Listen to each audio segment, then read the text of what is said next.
A few moments later.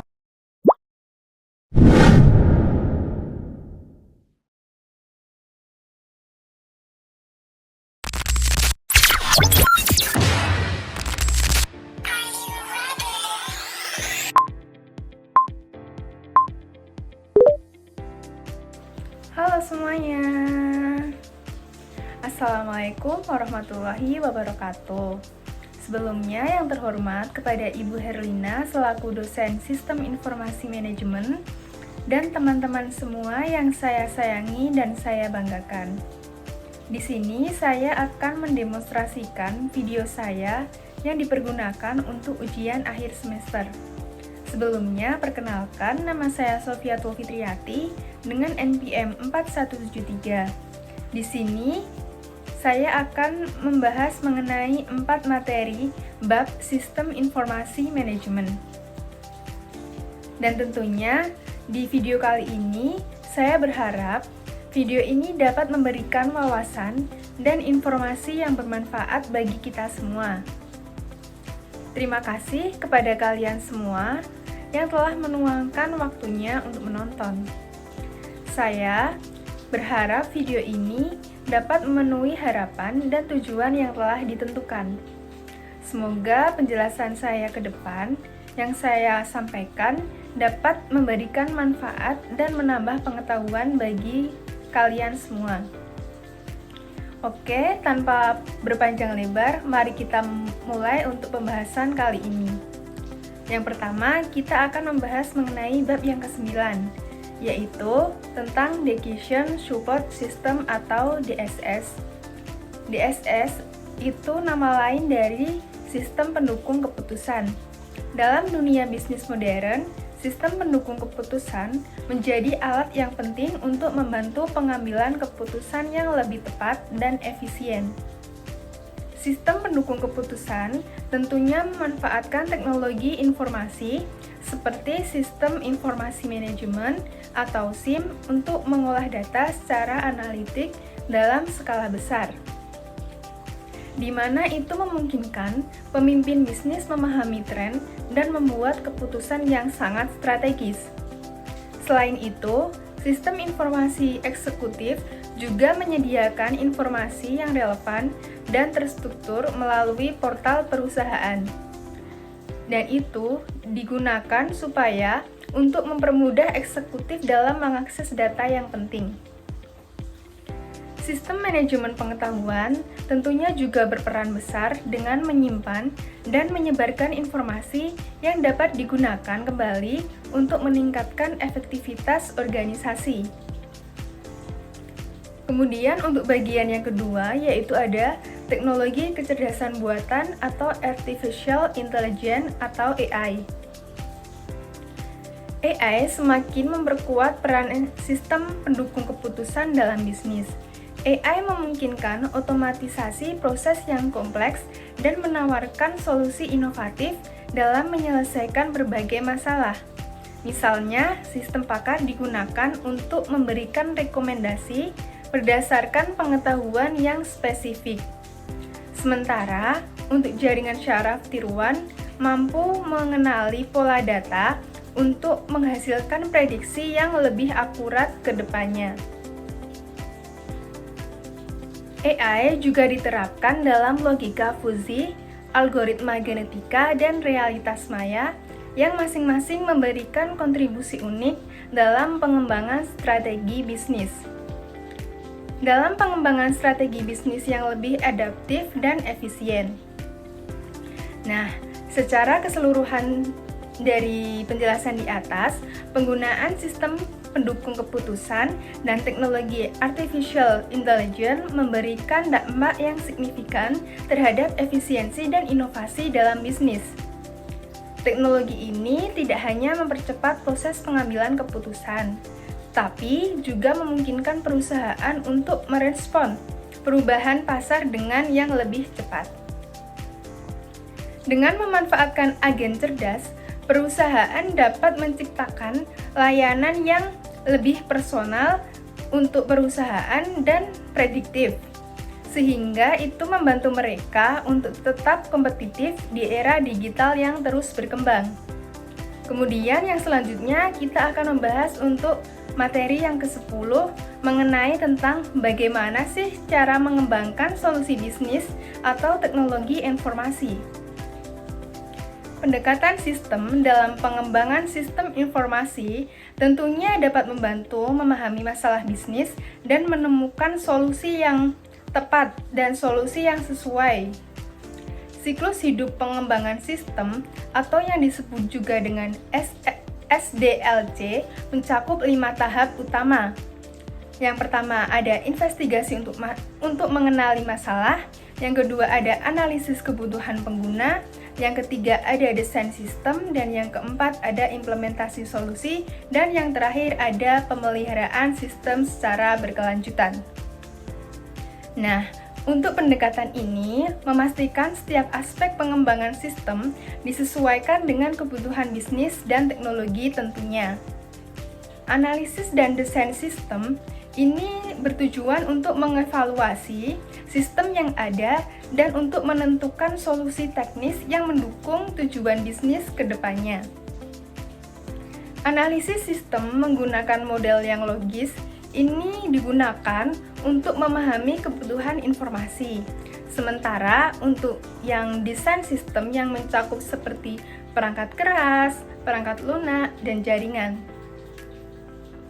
Pendekatan seperti pengembangan prototipe dan analisis orientasi objek ini juga membantu memastikan kebutuhan pengguna dapat terpenuhi dengan baik dan benar.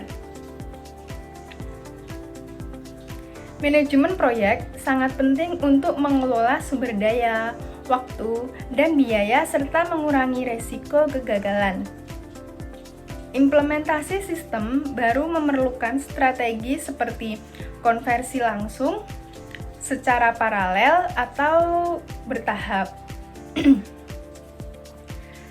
Tantangan implementasi melibatkan resistensi pengguna, dan ini menyebabkan rencana pelatihan dan komunikasi yang baik yang diperlukan untuk mendukung manajemen perubahan.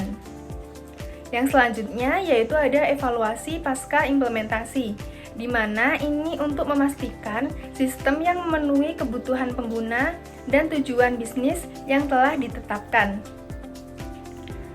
Oke, yang selanjutnya kita langsung saja mengenai bab yang ke-11 yaitu tentang tantangan dan keamanan dan etika teknologi informasi atau TI.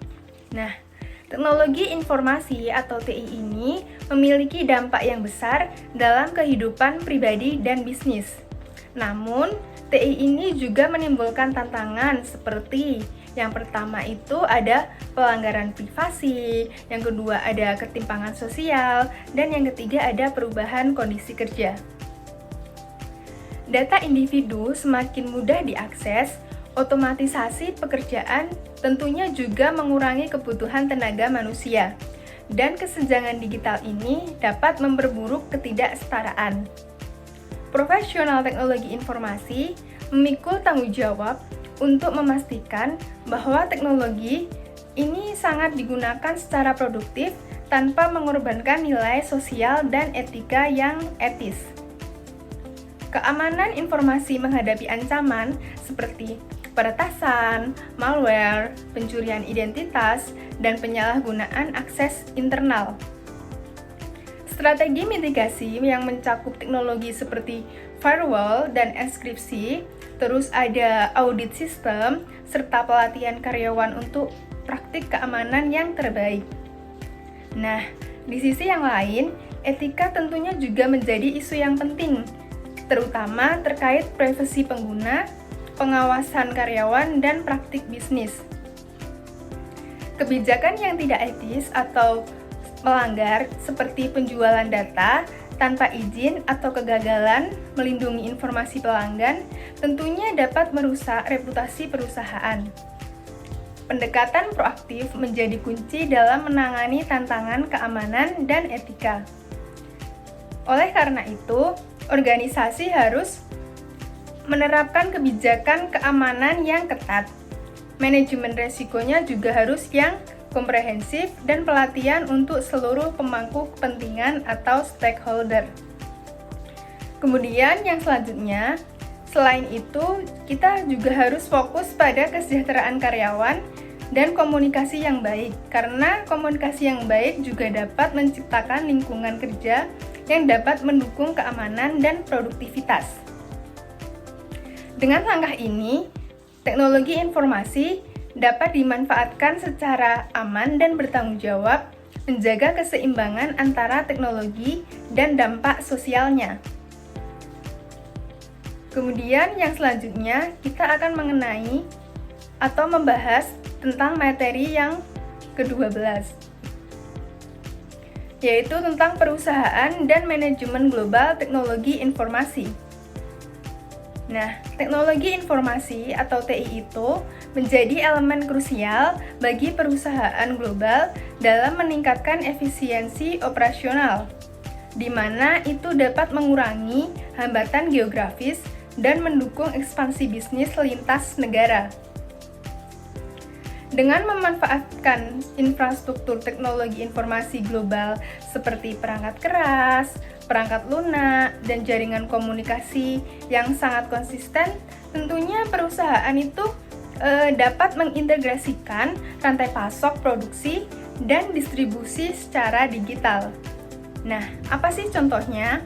Untuk contohnya sendiri, itu ada perusahaan seperti FedEx dan Amazon yang menggunakan teknologi informasi untuk mengelola logistik dan layanan e-commerce secara simultan di berbagai wilayah yang ada di dunia, di mana itu juga memungkinkan komunikasi dan operasi real-time yang sangat efektif bagi perusahaan tentunya. Namun, pengelolaan teknologi informasi ini menghadapi berbagai tantangan yang seperti perbedaan budaya, regulasi politik, dan keterbatasan infrastruktur di wilayah tertentu. Regulasi seperti GDPR di Uni Eropa, misalnya, dapat menjadi hambatan dalam pengelolaan data lintas negara. Selain itu, perbedaan standar teknologi di berbagai negara dan ancaman keamanan cyber itu semakin menambah kompleksitas manajemen teknologi informasi. Perusahaan harus menyesuaikan teknologi informasi mereka sesuai dengan kondisi lokal sambil memastikan konsistensi dan keamanan data secara global. Nah, tentunya untuk mengatasi tantangan ini, perusahaan global mengembangkan strategi berbasis teknologi informasi yang tentunya selaras dengan tujuan bisnis mereka, yaitu seperti dengan memanfaatkan e-commerce di mana itu bisa menjangkau pasar internasional, melakukan outsourcing fungsi teknologi informasi, dan berinovasi melalui transformasi digital. Koordinasi global yang efektif, kemudian tata kelola teknologi informasi yang baik, dan pengelolaan proyek yang terencana tentunya menjadi kunci keberhasilan implementasi strategi perusahaan tersebut. Dengan terus memantau perkembangan teknologi seperti kecerdasan buatan, artificial intelligence atau AI, dan cloud computing, perusahaan tentunya juga dapat mempertahankan keunggulan kompetitif di pasar global yang dinamis. Sekian penjelasan yang bisa saya sampaikan. Semoga materi ini tentunya bermanfaat bagi kita semua. Apabila ada hal yang kurang jelas atau tentunya itu memerlukan diskusi lebih lanjut, saya terbuka untuk pertanyaan dan masukan kepada saya. Terima kasih atas perhatian dan kerjasama kalian semua. Apabila ada kesalahan dan perbuatan yang tidak disengaja maupun disengaja, saya meminta maaf. Wassalamualaikum warahmatullahi wabarakatuh.